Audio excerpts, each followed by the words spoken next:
Hello everyone. So welcome back to your own channel, that is We Are in Techno World. So in today's video I'm just going to tell you about the shortest job first algorithm, that is a part of operating system. And like in case of this video I would solve one example into shortest job first algorithm. Then in the next video I would tell you one another example using shortest job first algorithm, right? So for example, you are having like four processes, right? Four processes you are having: P1, P2, P3 and P4, right? Now like arrival time is also given it to you, arrival time and the burst time. So arrival time is for P1 it is 1, P2 2, for P3 it is 1, P4 it is 4. So accordingly, like the burst time is also given, right? As the shortest job first algorithm is non-preemptive in nature, right? So what do you mean by non-preemptive?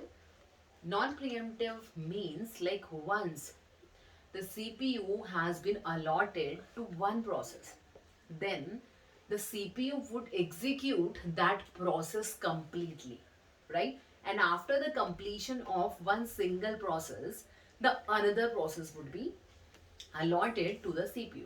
This is known as non-preemptive, right? So the shortest job first algorithm works on non-preemptive, right? So like in case of the preemptive version of the shortest job first algorithm, we would understand in the next video, right? So before that, you just understand this algorithm, right? So that is shortest job first algorithm.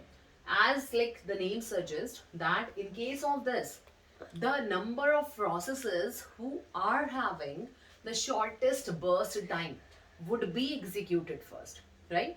The process which is having the shortest burst time, like the processes who are waiting in a ready queue, right? Who are waiting in a ready queue, we would check the burst time of all the processes, right? Means like we could understand it with the help of Gantt chart. So what you do, first of all, you just draw the Gantt chart, right?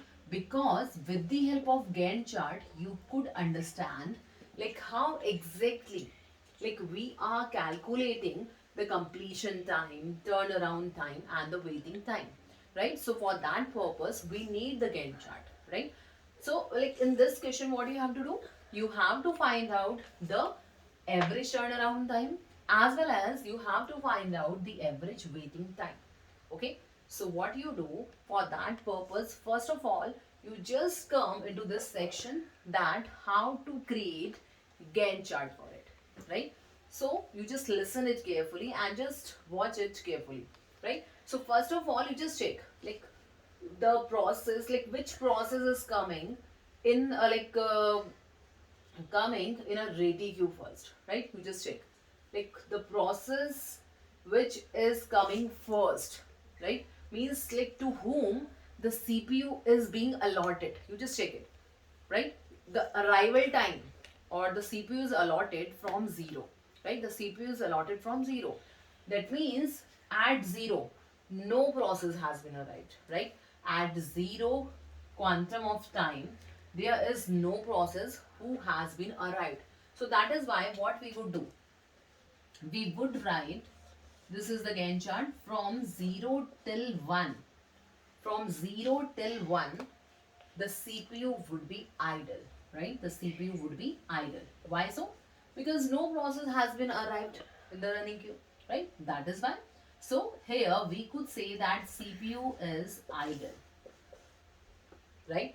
Now, as soon as the flick we have reached up to one quantum of time, then two processes has been arrived. Okay, two processes has been arrived, as you could check. That means P1 and P3 has been arrived in the ready queue. Okay, between 0 to 1, like what you do, you just create one ready queue as well, right? You just create one ready queue. Okay, so between 0 to 1 quantum of time, two processes has been arrived. The how you are checking that two processes has been arrived? You just check this arrival time. Okay. So the process number P1 has been arrived first, and after that process number P3 has been arrived at one quantum of time. Okay. So we would write in the ready queue that process number P1 with the burst time 3, with the burst time that is 3, and process number P3 with the burst time that is 2 has been waiting in a ready queue. Okay, so this is the ready queue. Okay, this is the ready queue. Okay, so here now what we would do. Okay, so the first step is what, like we would check that at 0th quantum of time how many processes has been arrived in the ready queue. So as if we could check that at 0th quantum of time there was no process, so that is why like CPU was idly sit over there. And after that, like as well like as soon as the CPU has been proceeded, then two processes has been arrived at one quantum of time. So we have been we have been drawn one ready queue. Like how many processes are waiting in a ready queue? So two processes are there, right? Now we have to apply the shortest job first algorithm, right? Which says that like from these two who is having the like shortest burst time, right? From these two processes who is having the shortest burst time? So you just check it, which process is having the smallest burst time? P3, right? P3 is having the burst time that is 2. So what we would do, we would write over here that is like P3. Okay, P3 would be arrived first, and like the burst time would be added into this one, so it would be 3. It would be 3, right? So it has been executed, so we would cut it out. Okay, P3 has been executed. Now the turn, now you just check like between 1 to 3, between this 1 to 3, how many processes are waiting in a ready queue? Like who is the new process who has been arrived between 1 to 3? Okay, so just check it, between 1 to 3. Between 1 to 3, process number P2 has been arrived, right? I think you have you are understanding that what exactly we are doing in case of shortest job first algorithm. Okay, so between 1 to 3 quantum of time, right? You just check the arrival time of the processes, right? This P3 has been executed, right? This P3 has been executed completely. So that is why we would not consider this process, right? So that is why we would not consider this process because it has been executed. It has been came into the running queue and it has been completely executed, right? So now we would check the arrival time, like who has been arrived between 1 to 3. So process number P2 has been arrived at 2. So we would write in the ready queue that P2 has been arrived with the burst time that is 4. With the burst time that is 4, right? Now, like you just check, you just check your ready queue, right? How many processes are there? There are two processes, P1 and P2. There are two processes, that is P1 and P2. Now, like shortest job first algorithm says, just do check the burst time, means the execution time of these two processes. So who is having the shortest burst time?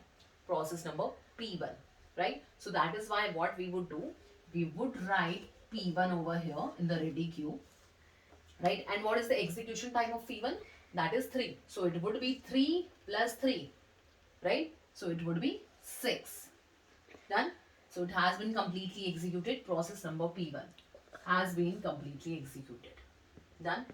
Now you just check, like between 3 to 6 quantum of time, is there any new process who has been arrived? Right? Between this 3 to 6, is there any other process like who has been arrived? Yes. Process number P4 has been arrived between 3 to 6, right? So it would come into the ready queue. It would come into the ready queue, process number P4, with the burst time that is 4. That is 4. Right? Hope you have understood. Now, like we are having only two processes in the ready queue. The first one is P2 and the next one is P4.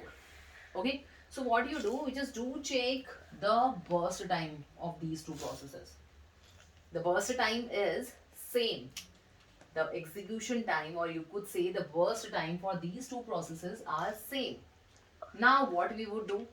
So if we are having the same burst time for more than two processes or for more than one processes, then we would apply FCFS, right? We would apply the method of FCFS, like who the process who has arrived first, that would be executed first, right?